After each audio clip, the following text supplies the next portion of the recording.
Bienvenidos a su encuentro económico con Julio Villarán. Un nuevo domingo, un nuevo programa. Hoy vamos a hablar sobre el tema del legado del padre Ignacio Ellacuría, ese sacerdote jesuita de la UCA que ofrendó su vida por un país mejor, por un El Salvador mejor. De eso vamos a hablar ahora. Esta semana que viene habrán jornadas de reflexión sobre el legado del padre Ellacuría en la UCA. Y es por eso que vamos a hablar de eso. Nos parece un tema sumamente importante, un tema de interés nacional importantísimo para ustedes también en casa. Hemos invitado a dos personas que están participando de estas jornadas que se avecinan. Me refiero en primer lugar al doctor Carlos Molina, filósofo, catedrático del Departamento de Filosofía de la UCA, que nos acompaña y ya estuvo también en un programa anterior con nosotros, ya lo conocen. Hoy vamos a hablar sobre el tema del padre Ellacuría. Carlitos, gracias por aceptar esta invitación. Gracias a ti, Julio, por la invitación. Pues, en efecto, vamos a tener las jornadas Ignacio Ellacuría 2016 esta semana. El 9 vamos a tener la conferencia inaugural. Y yo quiero, pues, agradecerte por este espacio y saludar a los televidentes y a todas las personas que, pues, están atentas a este programa. Y al mismo tiempo invitarles, ¿verdad? Para que lleguen, para que participen. Hay muchas actividades que hemos preparado. Quisiera sobre todo enfocarme en qué razón tenemos para hacer esto, sí, claro, ¿no? Yo creo que... Vamos a platicar, Carlitos. Vamos a platicar, vas a tener un espacio para que nos expliques qué es lo que va a haber y la razón por lo que los salvadoreños podríamos acercarnos a esta Por supuesto, ¿verdad? Sí, exacto. Vamos a hacerlo. También nuestro otro invitado, Juan José Martínez Daguizón, es un antropólogo graduado de la Universidad del Salvador. Él es uno de los ponentes en esta jornada de reflexión. Él nos va a contar hoy cuál es el tema que va a compartir en las jornadas de reflexión de Ignacio Ellacuría, que serán esta próxima semana. Juan José, gracias por aceptar nuestra invitación también. Gracias a ti, Julio, por estar acá. Bueno, vamos a platicar ahora sobre ese legado y sin duda es una cosa importante para el país. El país no lo olvida. El país sabe que el legado que ellos han dado, los jesuitas dieron al país y siguen dando, es importante. Por eso que quédese con nosotros cuando regresemos. Comenzamos nuestra plática con nuestros amigos.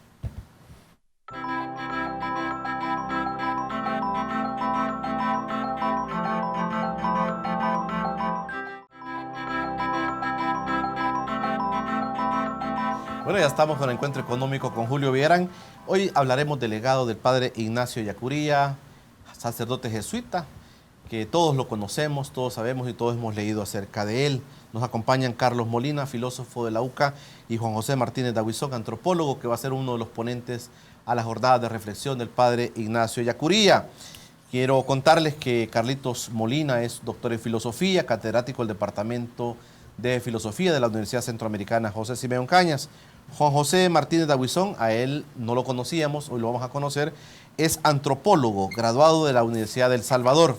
Desde el año 2008 ha centrado su interés académico en entender el fenómeno de las pandillas en el norte de Centroamérica desde un punto de vista holístico, o sea, de manera integral o viéndolo desde todos los ángulos, centrándose en el uso de la violencia como elemento cohesionador y reproductor de identidad.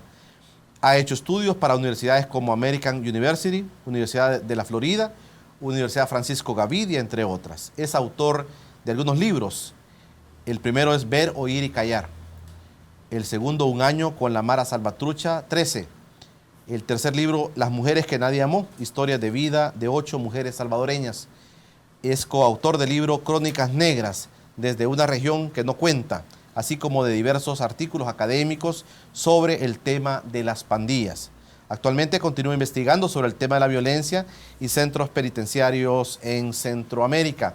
Es invitado como disertante en la jornada Ignacio Ellacuría de la UCA, con su ponencia, así es el nombre de la ponencia que Juan José va a compartir en la UCA, Las figuras del enemigo en El Salvador, un análisis desde el fenómeno pandilleril. Este será en el auditorio Elba y Celina Ramos de la UCA el día viernes 11 de noviembre a las 5 de la tarde. Esa es la disertación que hará nuestro amigo Juan José. Gracias nuevamente por aceptar nuestra invitación. Sí, claro. Carlitos, ¿de qué se trata esto? Cuéntanos. Las jornadas de reflexión en torno a la figura del padre Ignacio Ellacuría. Bueno, yo creo que la figura de Ellacuría es precisamente la que nos convoca y en este sentido las jornadas ya se han venido realizando, estas jornadas las hacemos cada año en un momento del año pues, en que consideramos fundamental, que es relevante. En esta ocasión nosotros quisimos hacerla en estas fechas, porque precisamente el 9 de noviembre se conmemora o recordamos el cumpleaños del padre Ellacuría, ¿no? Ellacuría cumplía años el 9 de noviembre y precisamente ese día tenemos la conferencia inaugural que impartirá Juan Blanco, un profesor de la Universidad Rafael Landívar. Luego tendremos 2 foros, el jueves y viernes.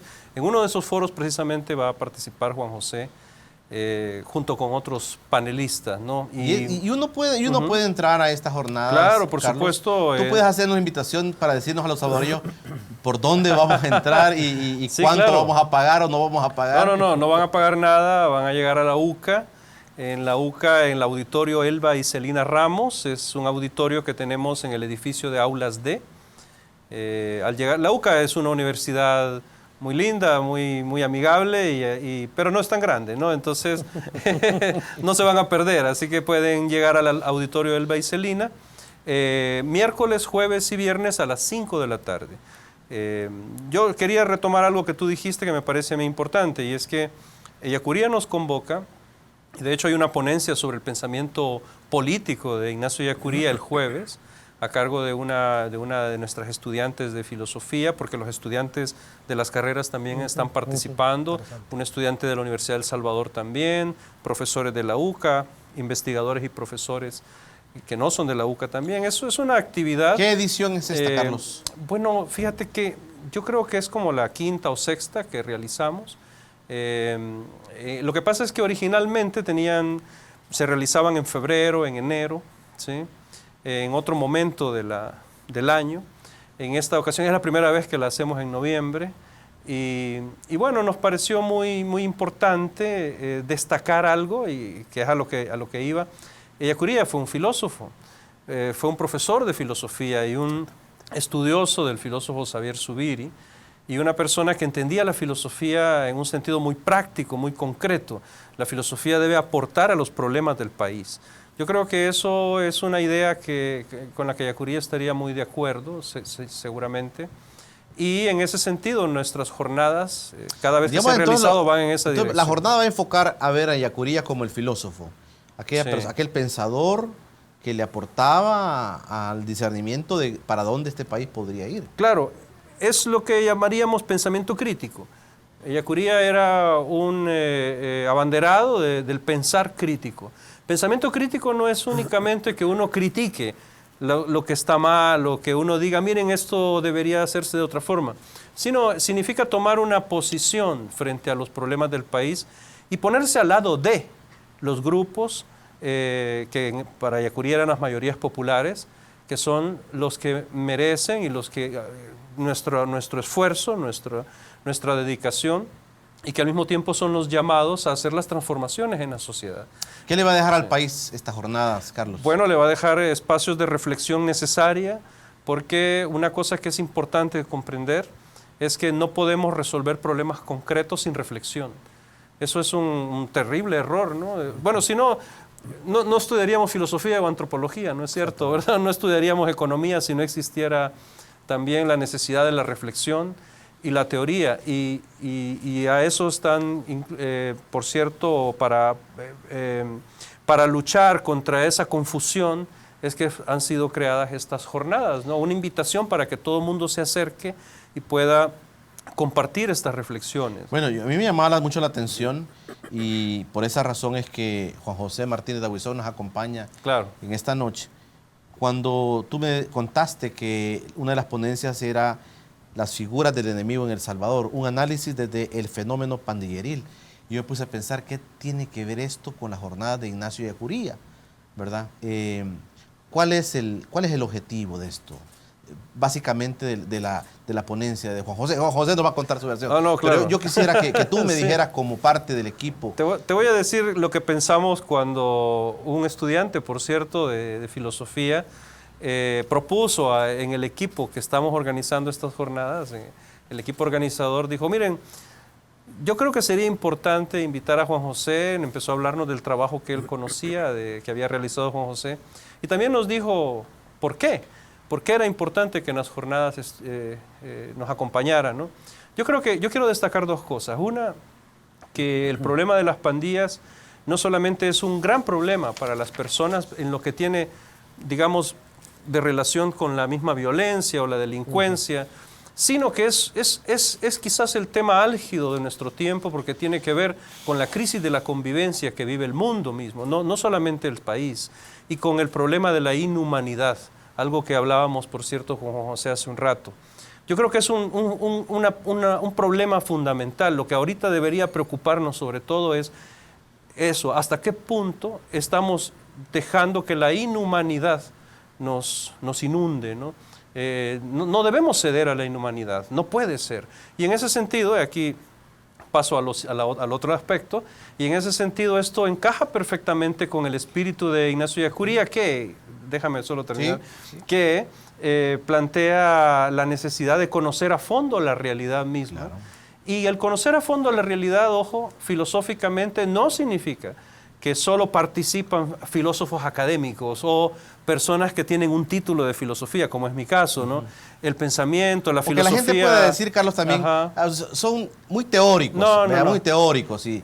Pero claro. Sí. Disculpa, me gusta tu idea en el tema de que Ignacio Ellacuría entonces convoca a hacer una reflexión sobre temas concretos, problemas concretos que vive el país, que vivimos todos los salvadoreños. En ese sentido, veo que es muy positivo el hecho y por eso es la razón de que hagamos este programa, porque sí me parece positivo desde cualquier punto de vista. Pero no solo una reflexión, ojo, una persona puede de repente sentarse a pensar en algo, pero es una reflexión crítica y es una reflexión que se hace en un intercambio de experiencias, de ideas y de conceptos que pueden provenir de la antropología, de la psicología, o de las comunicaciones, como es el caso de otra ponencia de la profesora Natalie Guzmán, o escudriñando y analizando las ideas en torno al feminismo, por ejemplo, como otra ponencia del viernes sobre el pensamiento de 3 importantes feministas latinoamericanas. Es decir, yo creo que tú dijiste la palabra clave, ¿no? Teoría, y la gente dice teórico como si fuera algo abstracto, como si fuera algo de las nubes. Claro. Pero no lo es. No, lo teórico es carne, ¿no? O sea, y lo teórico es la base. Y es la base para poder comenzar a solventar los problemas. Por supuesto. Juan José, bienvenido. Gracias, gusto nuevamente, conocerte. Julio. Igualmente. Y veo que he estado leyendo, ustedes pueden ingresar a las páginas de internet y leer un poco sobre el trabajo que Juan José Martínez Dabuizón está haciendo, este antropólogo joven. Está haciendo trabajos interesantes. Y a mí me llamó la atención, pero vamos a comenzar preguntándole a Juan José,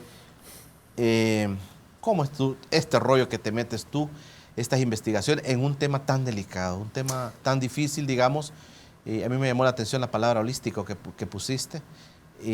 O sea, entiendo que es verlo desde varios ángulos, no solamente, has dado en el clavo, no solamente ver las cosas de una manera. Y creo que los salvadoreños podemos estar cometiendo el error de ver este fenómeno social desde un solo ángulo. Pero bienvenido, Juan José, y gracias por aceptar. Gracias nuevamente.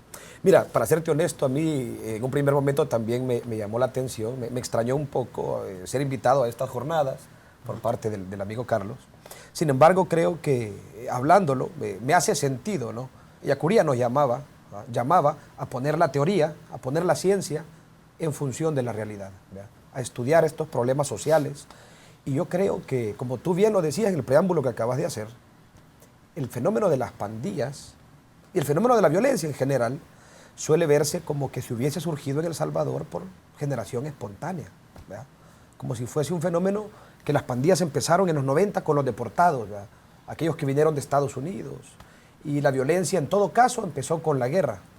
Yo creo que tenemos que hacer un esfuerzo, no solo los académicos, no solo los estudiosos de esto, sino la sociedad en general y sobre todo los hacedores de políticas, ¿verdad? los gobernantes, un esfuerzo por comenzar a pensar la violencia, y en concreto la violencia de pandillas, como un fenómeno ligado a otros, ¿verdad? Como un fenómeno ligado a procesos sociales, procesos económicos y procesos culturales antiguos, ¿no? Entonces, en ese sentido, he armado una propuesta de ponencia que ya no tiene que ver con la pandilla misma, es decir, con la naturaleza del grupo.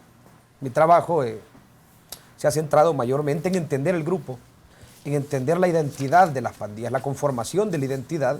Yo la estudio a través de sus expresiones de violencia, es decir, a través de su relación con otros, para poder entender el origen, la historia de estos grupos, el sentido que tienen estos grupos en los barrios, ¿no? Y un poco su identidad interna. En este caso, en esta ponencia en concreto, no voy a centrarme en el grupo mismo, en la naturaleza del grupo, ni en aquello que lo compone, sino cómo se ha tratado este grupo de parte de la sociedad y de parte del Estado. Cuando regresemos, Juan José, vamos a comenzar contigo. A mí me llama la atención esto de las figuras del enemigo en El Salvador. A mí también. Quisiéramos entender, A todos creo yo, nos está inquietando sobre las figuras del enemigo. De eso vamos a platicar, de eso vamos a comenzar, porque ese es el nombre de tu ponencia. Así el es. 11 de noviembre. Es el 11, ¿verdad? Es el 11, Es efectivamente. el 11 sí. a las 9 de la mañana. 5 de la tarde, perdón. 5 de la tarde. 5 de la tarde. Sí, sí. El fenómeno, las figuras del enemigo en El Salvador, un análisis desde el fenómeno pandilleril. Bueno, cuando regresemos vamos a hablar sobre los enemigos. ¿Cuáles son los enemigos que Juan José está identificando y que le va a compartir en la jornada de reflexión de la UCA? Ya regresamos. Recuerden, estamos en Radio La Clave 92.1 FM, y aquellos que nos siguen en redes sociales, en Facebook como Encuentro Económico, en Twitter como @encuentro_e, y los que quieren ver todos los programas que aquí estamos haciendo, váyase al canal de YouTube y vea Encuentro Económico. Ahí va a encontrar todos los videos que hemos hecho aquí en Encuentro Económico. Ya regresamos.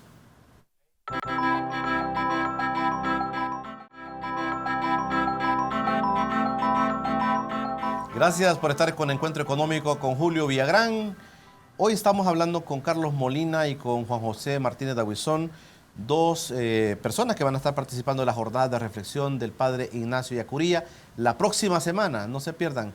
Entiendo que es miércoles, jueves y viernes, todas las actividades que va a haber en la Universidad Centroamericana. Juan José, sos autor de varios libros. Así es. Me estabas diciendo fuera de micrófono que algunos de ellos no están a la disposición en el país. ¿Por qué se da esto? Que no vamos a tener acceso nosotros, pero me estás diciendo que en Europa están conociendo tus libros. A ver, cuéntanos un poco sobre tus publicaciones. Mira, a ver, la mayor parte de mis publicaciones son artículos académicos que se publican en revistas académicas. Mi libro, que se llama Ver, Oír y Callar, Un año con la Mara Salvatrucha, se publicó originalmente en El Salvador, con editorial Aura. Entiendo que ya no hay ejemplares, o entiendo que ya es muy difícil conseguirlo, en tanto que el tiraje fue bajo. Entonces, hay una reedición en España, con una editorial que se llama Pepitas, una editorial de Logroño. De hecho, estuve hace poco en Madrid y pudimos presentarlo allá el libro. Y esa sí es un tiraje más grande y está allá. Entonces yo les pregunté de hecho a la gente de la editorial que por qué no tienen intereses en sacar no solo mi libro, sino otras colecciones. Que de hecho mi colección está junto con otras que hablan de fenómenos de Latinoamérica. La colección se llama Americalé. Y lo que me responden es pues, un poco desalentador, ¿no? Que es que en Centroamérica se lee muy poco. En Centroamérica leemos muy poco. Se lee muy poco. Y no es rentable para las editoriales traer libros acá. Acá leer es caro, Julio. ¿Por qué te da... Tú eres antropólogo, pero ¿por qué te da hablar de este tema tan difícil? A ver, mira, por varias cosas. Primero, razones profesionales, académicas. Yo creo que la academia, yo creo que las ciencias sociales le debemos mucho al Salvador, en el sentido de que nos hemos desatendido. Hay mucha deuda. Hay una deuda estamos grande, hablando, ¿no? de reflexión. Sí. Sí. Hay una deuda grande, es decir, yo creo que hubo un periodo importante en los años 70, incluso en la guerra misma, donde sí hubieron algunos académicos y algunos acercamientos importantes de la academia con los fenómenos que más relevancia tenían para la sociedad, ¿no? Para los problemas más grandes. Creo que de los 90 para acá la academia, se ha ido debilitando bastante. La misma UCA cerró sociología, tenían, ¿no? Antropología creo que nunca la tuvieron. Historia se ha ido debilitando bastante. En general ha habido un decaimiento de las ciencias Pero no sociales. todo se ha debilitado, ¿no? Es decir, claro. también hay mucha producción en otras áreas. La filosofía, a mi modo de ver, también al contrario, se ha fortalecido, ha crecido. Hay trabajo y gente trabajando en otros... Es decir, yo no comparto tanto esa visión tan apocalíptica. Yo creo que la academia también está haciendo un trabajo, ¿no? Pero tú te metes a este tema. Tú Yo me meto a dices... este tema. Yo creo que hay una deuda. Hay una deuda, dices creo tú. que hay una deuda grande. ¿Verdad? Inclusive, discúlpame, San José, Ajá. hablando también con otros invitados, decíamos que muchas veces las mismas autoridades estos temas los manejan de manera demasiado, decía el amigo, politiquera. No digamos de política, porque política es una palabra muy bonita, muy sana, digamos. Muy sana. ¿Verdad? Pero politiquera, digamos. Que van pensando en ganar las próximas elecciones y que no quieren resolver quizás los problemas de la manera, en el tiempo que les corresponde. Hay poca reflexión. Tú estás hablando de una deuda. En el tema de violencia y en el tema concreto que tú estás ahora enfocando, que es el tema pandilleril, hay una deuda de reflexión, hay una deuda de saber científicamente, Juan José, ¿por qué esto? Creo que ha dicho las palabras correctas. La mayoría de políticas públicas relacionadas no solo al fenómeno de pandillas, al fenómeno de seguridad pública, no tienen criterios técnicos, tienen criterios políticos. La mayor expresión de esto es la mano dura. Pero bueno, entonces yo creo que hay una necesidad de criterios técnicos que solo pueden partir de la academia para entender estos grupos, en tanto que no solo, no digo que no sean grupos criminales, digo que lo grave es que no solo son grupos criminales, son grupos sociales, que han llegado a abarcar a buena parte de la población salvadoreña y que tiene implicaciones en diversos ámbitos de la sociedad salvadoreña. Si solo fuesen un grupo criminal, pues esto es un fenómeno que le atañe en todo caso a analistas policiales, ¿no? Pero no lo es un fenómeno más amplio, más grande, y al día de hoy lo estamos viendo, está abarcando incluso la política, incluso la cuestión electoral, que vamos a hablar de eso. Entonces, en tanto que es así, yo creo que necesita una reflexión y un estudio sistemático y serio de parte de investigadores. ¿Hasta dónde has llegado con tu pensamiento, con tu propuesta ¿A qué te de refieres literatura? ¿Hasta dónde crees tú que has llegado? ¿Algún político, algún miembro del gabinete de gobierno, alguna persona vinculada a temas sociales del país te ha llamado y te ha dicho, Juan José, mira, sentémonos, que tú tienes algo interesante que decirnos? No, más bien yo he llamado a algunos funcionarios de este gobierno, pero de eso vamos a hablar un poco más adelante. Yo me he enfocado, como te decía, mi trabajo originalmente era entender la pandilla desde la pandilla misma, ¿no? Y en tanto que la pandilla, en concreto la Mara Salvatrucha, que es donde yo he enfocado un poco más mi interés, es básicamente una multiplicidad de grupos o clicas que le llaman. Entonces yo centré mi interés en estudiar una clica. Entonces tuve una convivencia larga de más o menos un año con una de las clicas de aquí de San Salvador. ¿Tú fuiste a convivir con ellos un año? Sí, la palabra creo que sería convivir, porque realmente no me fui a vivir con la clica. Estuve conviviendo de cerca, pudiendo observar de cerca la convivencia, no solo de la clica misma, sino de la clica con el barrio, que es una de las cosas que me pareció más interesante. ¿No te rechazaron, Juan José? Sí, no. Yo iba, desde un primer momento me presento como un antropólogo. De hecho, yo era estudiante de antropología. Esta fue mi tesis de licenciatura. Eso hice mi tesis. El método de la antropología, el método por excelencia de la antropología, que es la etnografía, nos exige la convivencia prolongada y sistemática con los sujetos de estudio. Es decir, nosotros no trabajamos con estadística. Y no digo que la estadística esté mal, ojo. Digo que el método de la antropología tiene que ver con la convivencia sistemática.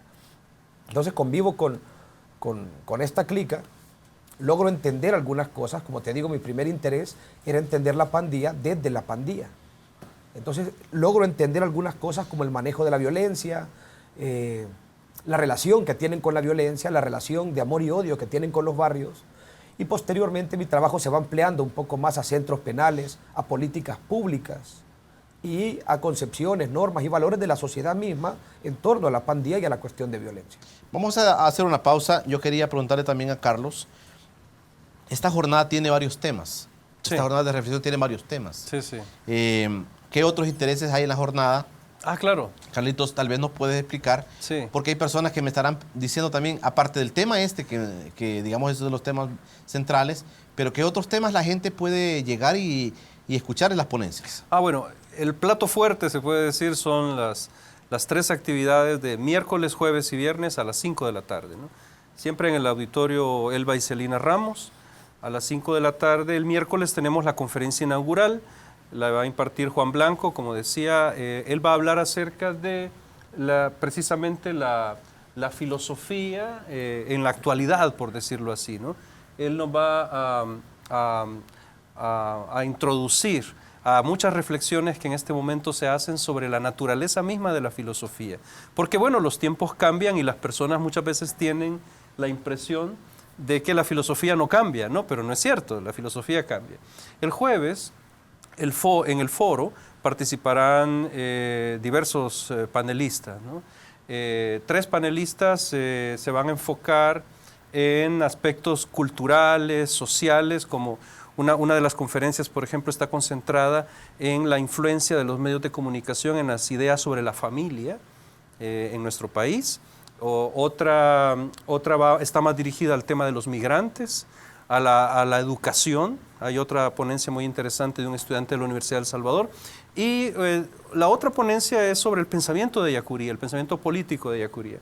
Y luego vamos a tener en el panel del viernes, va a estar Juan José, por supuesto, que ya nos está hablando acerca de lo que más, allá él lo va a desarrollar mucho más, así que yo quiero decirle a los televidentes que no piensen que porque ya lo escucharon acá no tienen que llegar el viernes, claro, ¿no? Al contrario. Por supuesto. Pero también estará con nosotros Estela Fernández, una profesora de Mendoza, que hablará sobre el pensamiento de 3 importantes pensadoras, filósofas y feministas latinoamericanas.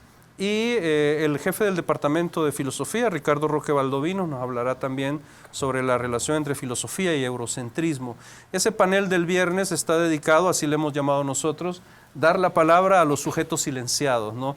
Usualmente la filosofía ha sido injusta con las mujeres, ha sido injusta con los grupos marginados, con los excluidos, bueno, en este caso las pandillas, pero también ha sido injusta porque el pensamiento con nosotros mismos, porque la filosofía generalmente es eurocéntrica, es algo europeo, es algo norteamericano también. Yo no me quiero quedar con la inquietud de lo que Juan José estaba diciendo No. de la UCA. Sí. Que la UCA inclusive ha cerrado un par de carreras en el plano humanista. Sí, Pero sí. dinos tu versión, dinos tu versión. Yo estoy con la inquietud. Lo que pasa es que son 2 cosas distintas, creo yo.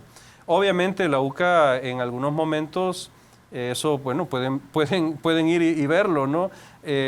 Toma decisiones con respecto a las carreras que se abren y se cierran, pero yo estoy en la UCA desde hace más de 20 años y, bueno, también se han abierto muchos programas de posgrados.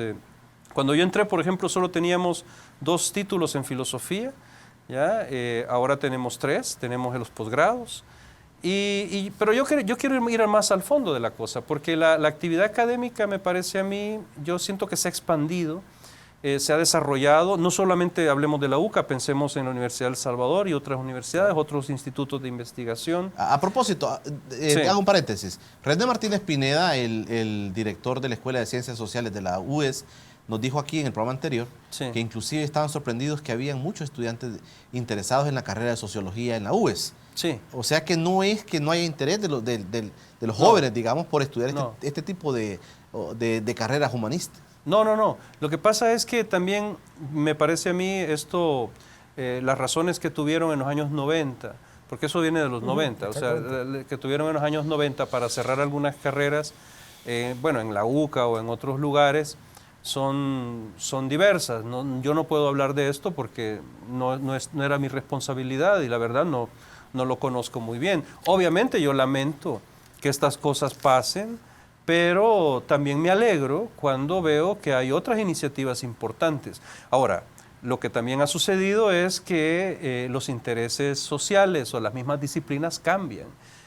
Cuando yo entré a estudiar a la universidad a principios de los 90, había una carrera muy joven, la carrera de comunicación social, que acababa de empezar y que luego se fue diversificando, luego cambió. Esto es complejo, ¿no? Ahora, lo que sí creo yo lo que sí puedo decir en propiedad es que la universidad donde yo trabajo está comprometida con el estudio serio de la realidad, ¿no? Y las jornadas de Yacuría pretenden también acercar a un público diverso este tipo de estudio. Ahora, serio no quiere decir que no puede ser divertido, ¿no? Eso puede sonar como contradictorio, pero no lo es.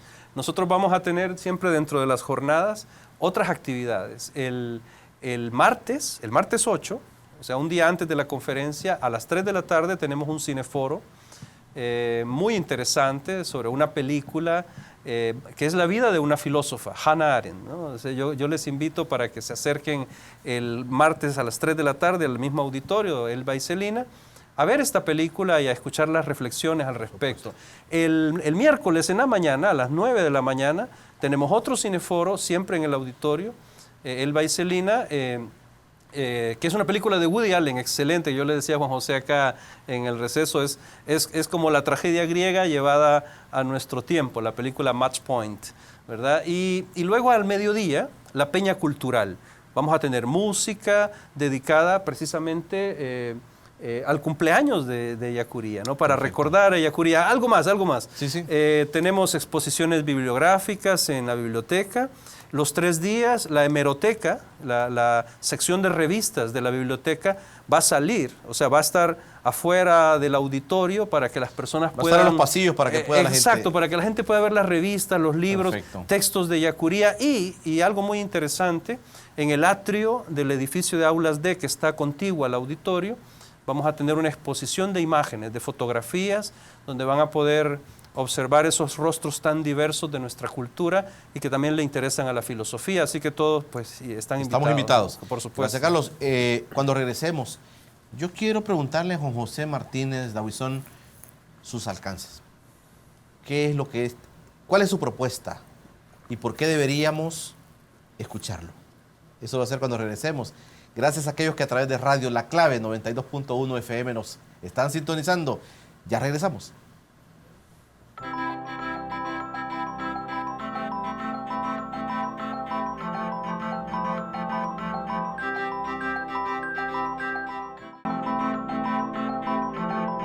Buenas noches, mi nombre es Alejandra Rochaki. Como siempre, es un placer informarle cada domingo sobre el acontecer económico, financiero y empresarial más importante de la semana, por supuesto, gracias a dinero.com.sb. Empezamos. El Banco Central de Reserva inauguró el 3 de noviembre la celebración del Día Mundial del Ahorro en las instalaciones de la Universidad Tecnológica de El Salvador, acción que se enmarca en su rol como coordinador del programa de educación financiera. Este año el lema seleccionado es Ahorra, invierte y emprende, con el fin que las personas puedan lograr su independencia financiera y estabilidad económica a través del ahorro, destacó el presidente del Banco Central de Reserva, Óscar Cabrera. A lo largo del día, ponentes del Banco Central de Reserva, Defensoría del Consumidor, Banco Azteca y Bandesal brindaron charlas a los estudiantes universitarios sobre temas como el ahorro e inversión, emprendedurismo, cómo construir el historial crediticio, entre otros. En lo que va del 2016, se ha beneficiado a más de 4.500 personas recibiendo información de las mejores prácticas para manejar los productos y servicios financieros a su disposición. En otra información, la entidad financiera con presencia a nivel regional, Grupo Promérica, anuncia que el 31 de octubre de 2016 ha concluido la adquisición de Banco Citibank de Guatemala S.A. y Cititarjetas de Guatemala Limitada, que incluye préstamos personales y empresariales, tarjeta de crédito, cuentas de depósitos, una red de 61 agencias bancarias, 191,000 clientes y 1.530 colaboradores. La operación no incluye la banca corporativa de Citi en Guatemala. Luego de 25 años de exitoso crecimiento, Grupo Promérica se ha convertido en uno de los importantes grupos financieros de Latinoamérica. Mantiene presencia en Guatemala, El Salvador, Honduras, Nicaragua, Costa Rica, Panamá, Islas Caimán, República Dominicana, Ecuador y Estados Unidos a través de su afiliada Terrabank N.A., con activos más de los 12 millones de dólares, atendiendo a más de 1.7 millones de clientes. Con una potencia total ofertada de 1.040 megavatios y con una inversión aproximada de 2.000 millones, El Salvador ha recibido un total de 29 ofertas de 19 empresas para suministrar de energía renovable no convencional con base en fuentes eólica y solar fotovoltaica. En la presentación de las ofertas técnicas y económicas para asignar 170 megavatios de energía renovable, la cual se realizó el pasado 26 de octubre, se recibieron un total de 4 ofertas para la generación de tecnología eólica eólica con una potencia total de 150 megavatios, mientras para la tecnología solar fotovoltaica fueron 940 megavatios en 25 ofertas. Los municipios en donde sean instalados los proyectos adjudicados recibirán un beneficio anual del 3% de los ingresos del proyecto, los cuales serán invertidos en obras de beneficio social durante los 20 años de vigencia de los contratos. Se estima que los potenciales proyectos a ejecutarse en El Salvador abastezcan a un aproximado de 280,000 hogares, impulse la diversificación de la matriz energética y la estabilidad de los precios de la energía en El Salvador. Bueno, y esas fueron algunas de las noticias más relevantes que usted puede encontrar en dinero.com.sb. Recuerde, bueno, y le hago la invitación a que nos siga en nuestras redes sociales como dinero.com.sb para que usted esté informado al instante sobre el acontecer económico, financiero y empresarial de El Salvador. Por mi parte, este domingo ha sido todo, pero lo invito a que siga con Encuentro Económico, por supuesto, con Julio Villagrán. Pase buenas noches. Gracias, Alejandra Rochac, por tu informe, por cortesía de dinero.com.sb. Gracias a todos aquellos que a través de Radio La Clave están en sintonía de Encuentro Económico 92.1 FM. Nuestros amigos de Radio La Clave. Saludos para Mario Maida, su director. Marito, siempre pendiente de Encuentro Económico, y ahí está sonando también este programa. Estamos hablando con Carlos Molina, filósofo, y estamos hablando con Juan José Martínez Daguizón, antropólogo, sobre el tema de las jornadas de reflexión, que en ocasión de estas fiestas de la UCA, que sin duda esa conmemoración de los jesuitas, pero también el cumpleaños del padre Ignacio Yacuría, nos contaba Carlos, se va a celebrar esta próxima semana. Ya mañana, lunes, comienzan las actividades en la UCA platicando sobre esto.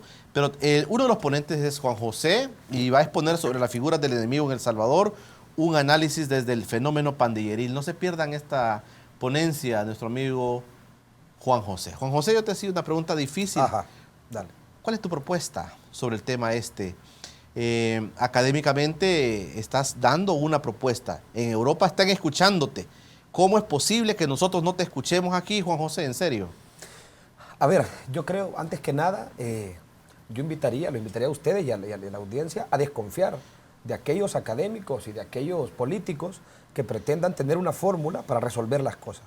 Creo que esa no la tengo yo y creo que, te digo, deberíamos de desconfiar. Políticamente de dijeron mesías. Mano dura. Después dijeron super mano dura. En un derroche de creatividad, ¿verdad? Pero mira, yo te doy una pregunta, Juan José. Contame. Hay la sensación en muchas personas, de que solamente eliminando a las pandillas, este país va a vivir en paz. Justamente de eso vamos a hablar en la ponencia. Una de mis hipótesis de investigación, ¿no?, es que esto tiene que ver con todo un desarrollo muy largo, ¿no?, muy antiguo de hecho, de forma de hacer política pública. Y mi hipótesis es que El Salvador, que la identidad nacional en alguna medida, en buena medida, se ha estructurado en torno a la figura de un enemigo interno.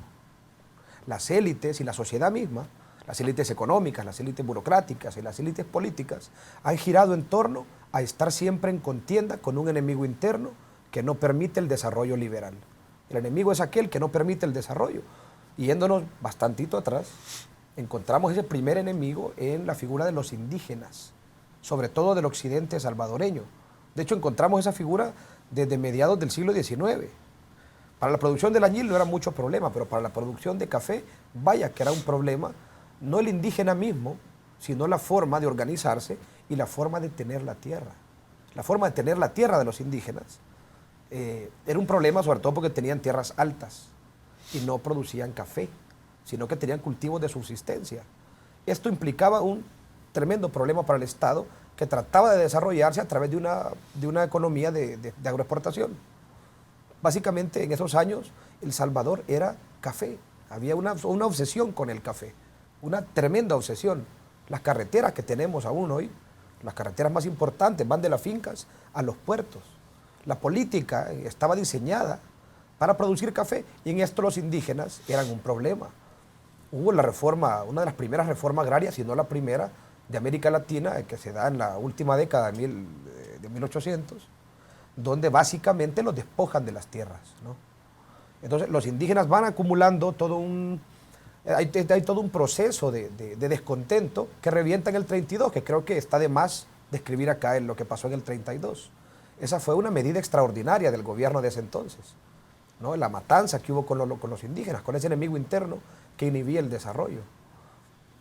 Y créeme que estudiando los documentos históricos y los trabajos de historiadores, realmente hubo bastante consenso en lo que había que hacer en el 32. Es decir, las élites políticas, las élites económicas sobre todo, estuvieron casi todos acá, estuvieron de acuerdo en que eliminarlo era lo correcto. Se mató 30.000 gentes en pocos meses. Eran problema. Los indígenas eran problema. Así se entendía en el Estado, porque inhibían el desarrollo económico, entre comillas. Se mató una cantidad de gente tremenda. Curioso que si revisan los datos de homicidios de ese año, no cuentan a todos esos indígenas. ¿Me entiendes? Había toda una lógica del no humano. ¿Qué otro enemigo hemos tenido? El comunista. ¿Qué otros enemigos? El comunista de los años 70 y 80. El comunista. El comunista, por las mismas razones, inhibía, obstaculizaba el desarrollo liberal, obstaculizaba el progreso de una pequeña élite y por lo tanto había que ser eliminado. Y creo que también está de más que hablemos en este programa de todo lo que ya sabemos, de las medidas extraordinarias que se usaron con el comunista, ¿no? Básicamente giraron en torno a la idea de la eliminación, el encarcelamiento y la eliminación. Estas medidas extraordinarias... En el fondo siempre problemas económicos. En el fondo creo que hay algo muy importante de eso y de que es fácil generar cohesión cuando se está en contra de algo, ¿no? Entonces la cohesión en El Salvador siempre se ha logrado estando en contra de un enemigo interno. En el caso de las pandillas, y ojo que no quiero decir que como grupo tengan un vínculo o que se parezcan a los grupos de izquierda de los años 70 y 80, ¿no? Porque esto podría herir muchas susceptibilidades. Ni que tengan que ver con los indígenas de las primeras décadas del siglo XX. Digo que la forma de tratarlos es igual y que las mismas, y que es lo mismo de fondo que hace que empleemos la violencia como sociedad y como Estado. Entonces las pandillas comienzan a ser, curiosamente cuando comienzan a ser un problema para el desarrollo, hablemos lo que es cuando empieza el problema de la extorsión a gran escala, a escala nacional, comienzan estas políticas y estas medidas extraordinarias. Si te fijas, los 90, que fue una época en la que llegan las pandillas, ¿no? Ambas pandillas, el Barrio 18 y la Mara Salvatrucha, se generan en Los Ángeles, en California. La Mara Salvatrucha con migrantes salvadoreños, no eran migrantes, eran refugiados que huían de la guerra. Y el Barrio 18 es una pandilla de los años 40, una pandilla de mexicoamericanos o chicanos. ¿De los años 40? De los años 40, sí. O sea, California, esto no es tan nuevo. No, California tiene una historia de pandillas desde la primera década del siglo XX. Las grandes pandillas como White Fence, Hawaiian Gardens y todas estas pandillas importantes de California empiezan con el siglo. Para terminar este bloque yo quiero hacerte una pregunta que se estarán haciendo en casa. ¿Cómo saliste vivo tú después de convivir un año con las pandillas? Mira, yo creo que tiene que ver con varias cosas, ¿no? Tiene que ver con varias cosas. Una de ellas tiene que ver con la honestidad con la que se trabaje. Es decir, yo no hago investigación encubierta, yo no hago investigación policial. Mis datos, y en buena medida porque no creo que esa sea la única solución, mis datos no sirven para judicializar a personas, sirven para entender los grupos, para que como sociedad entendamos la enfermedad que tenemos, ¿no? Creo que se le ha estado dando al Salvador una medicina para una enfermedad que en realidad no tenemos. Ok.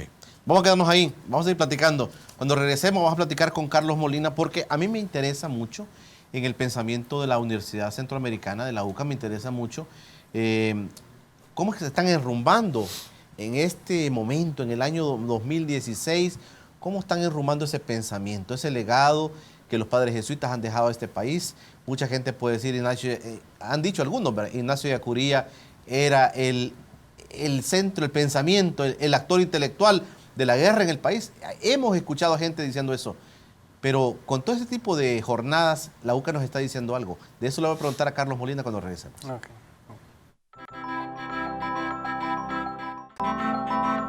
Bueno, vamos al último bloque de Encuentro Económico. Hoy platicando con Carlos Molina y con Juan José Martínez Dauizón. Ellos son parte de esa jornada de reflexión que se harán esta próxima semana en la UCA sobre el padre Ignacio Ellacuría. Te quería preguntar, Carlos, sí. Estas jornadas tienen realmente un interés importante que es dar a conocer también ese pensamiento concreto de los padres jesuitas, del padre Ignacio de Yacuría, de siempre querer aportarle al país algo. En vida lo hicieron y hoy el legado en la historia misma de ellos sigue presente, la voz, el pensamiento de ellos.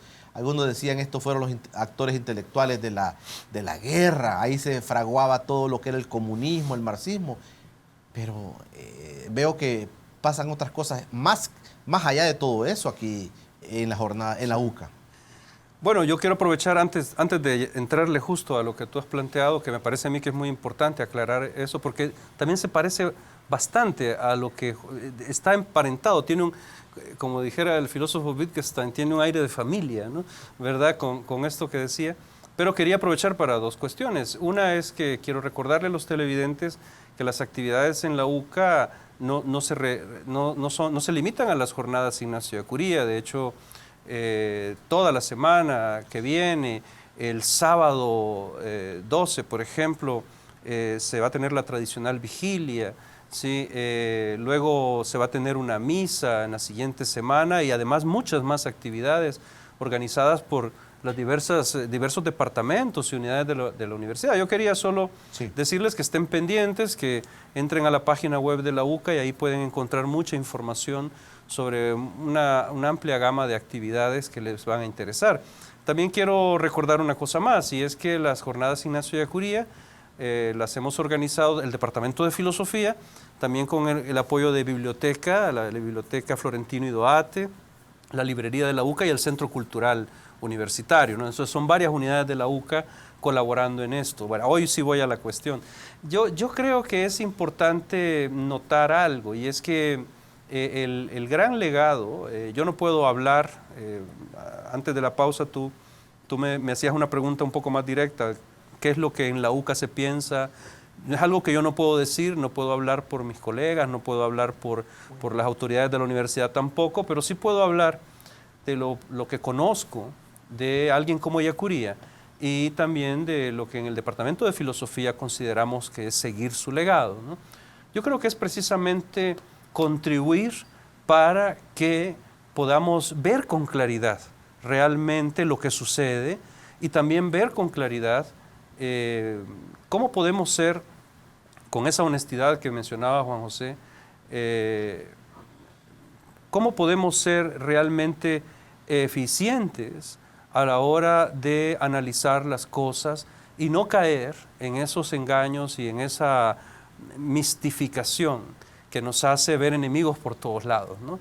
Cuando tú hablabas de Yacuría como el cerebro intelectual de la guerra, yo pienso inmediatamente en algo que les comentaba Juan José, en el anticomunismo, ¿no? Ese es el típico discurso anticomunista. Claro. Ojo, no es que tú das argumentos para no ser comunista, es que tú construyes un monstruo, que es el comunista monstruo, que con los monstruos no se dialoga, ¿no? ¿Verdad? A los monstruos, ¿qué les puedes dar? Plomo, ¿verdad? A los monstruos se les extermina. La misma gente que todavía ahora señala a Yacuría y a los padres jesuitas como autores intelectuales de violencia y de maldad, etcétera, es la gente que se alegró cuando los mataron. Claro. Es la gente que quería que los mataran. Es como en el caso de Romero, del arzobispo Romero. La misma gente que pone en duda, la misma gente que dice que Romero se metió en política y entonces recibió es la gente que lo mandó a matar. Claro. Entonces yo creo que en eso no hay que perder la claridad, ¿no? Yo creo que Yacuría fue sobre todo un hombre comprometido con encontrar las vías para que los problemas se resolvieran dialogando entre humanos, claro. Entre humanos, y por eso yo quería conectar con lo que dice Juan José, porque lo terrible de los enfoques que ahora estamos viendo para manejar el problema, que es un problema de las pandillas, ¿ya? Porque es una situación que genera muchos problemas como la misma delincuencia descontrolada. El problema con esos enfoques es que no están verdaderamente yendo a las personas porque se anula la posibilidad de un encuentro cara a cara. Claro. Porque cuando tú conviertes a otro en un enemigo, yo usaría la palabra monstruo, ¿sí? Es imposible el acuerdo, es imposible el diálogo. Y precisamente el legado ahora de Yacuría en este país, en este momento, es que tenemos que reflexionar críticamente y tenemos que comprometernos con la humanidad. Hablemos del monstruo, Juan José. Dice Carlos, hablando del monstruo, ese monstruo que la sociedad vive, es eliminándolo como vamos a resolver los problemas. Mira, yo creo de que en El Salvador ya hemos probado esa tónica varias veces, ¿no? La matanza no es primera vez que se está haciendo en El Salvador, ¿no? Ya lo que te decía anteriormente, El Salvador, las élites salvadoreñas, la política, la forma de cuidarnos como sociedad, siempre ha sido la matanza, ¿verdad? Siempre ha sido la violencia. Justamente Yacuría, Monseñor Romero, han sido figuras que obstaculizaban esa matanza. Cuando las élites, de alguna manera, están de acuerdo en lo que hay que hacer es ejercer más violencia, estas han sido figuras que llaman a la mesura y que históricamente llamaron a la reflexión. Y por eso fueron eliminados, porque eran un obstáculo para poder ejercer esa agenda de violencia. Hoy, desgraciadamente, ya no tenemos esas figuras y falta que nos hacen, ¿no? Yo creo que estamos entrando en otro periodo. ¿Estamos tratando mal el problema social? Por supuesto que lo estamos tratando mal. ¿Por qué? Mira, yo se lo decía a Carlos, los criterios para tratar el fenómeno nunca han sido criterios técnicos, siempre han sido criterios políticos. Empezando por la mano dura, porque en los 90 básicamente no se hizo nada con las pandillas. Era un fenómeno que no importaba, todavía se seguía discutiendo cuestiones políticas de la guerra y lo que sucedía en los barrios tenía poco interés para todos los grupos políticos. Del 2000 para allá las pandillas se organizan, entran en un proceso de organización más fuerte, comienzan a ser actores sociales de más poder y esto evidentemente se nota en la sociedad. Entonces los políticos tenían que hacer algo, nuevamente, no con criterios técnicos, es decir, no con el objetivo de realmente de resolver ese problema, sino de dar la impresión de que lo estaban haciendo. Y surge el mano dura, ¿no? Que en realidad es una réplica de un plan hondureño. Surge el mano dura, que básicamente consistía en entrar a los barrios, coger a los pandilleros, meterlos presos, ¿no?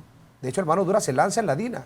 Francisco Flores lo lanza en la DINA, que es una comunidad muy complicada del barrio 18. Entonces ahí pusieron a los pandilleros en boxer, los metieron a los penales, saturaron los penales y luego esos pandilleros tuvieron que salir, ¿no? Tuvieron que salir porque no había caso, los fiscales no hallaban qué hacer con esos chicos que estaban ahí. Entonces, ¿qué generó eso? Que en las pandillas hubiera más cohesión. Personas que no se conocían, las clicas de Sonsonate que no se conocían, con las clicas del centro de San Salvador, se conocieron y generaron redes. Entonces, eso contribuyó a un proceso que las pandillas ya llevaban de organización.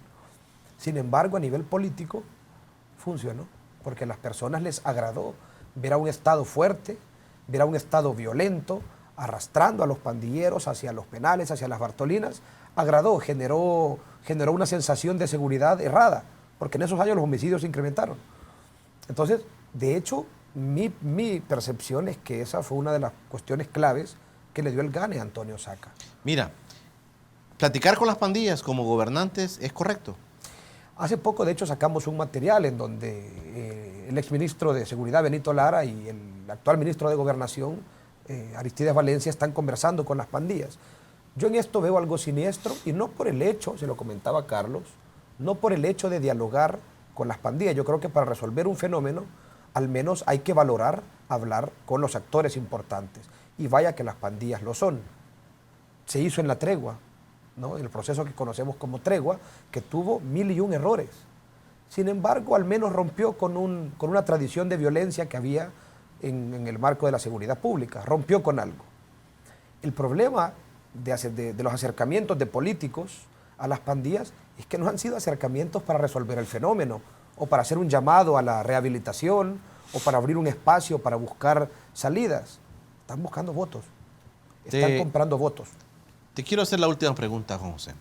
Desde tu punto de vista, tu análisis y todo lo que has estudiado, ¿cuál sería un paso importante que las autoridades deberían dar y que tú no ves que lo den?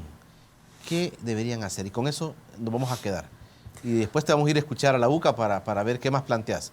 Pero, ¿con qué? No reveles mucho, por ¿Con qué paso tú dirías deberíamos comenzar? Con romper la tradición que hay ahora. ¿Cuál es la tradición? La tradición de tratar los fenómenos sociales con mente política y no con mente técnica.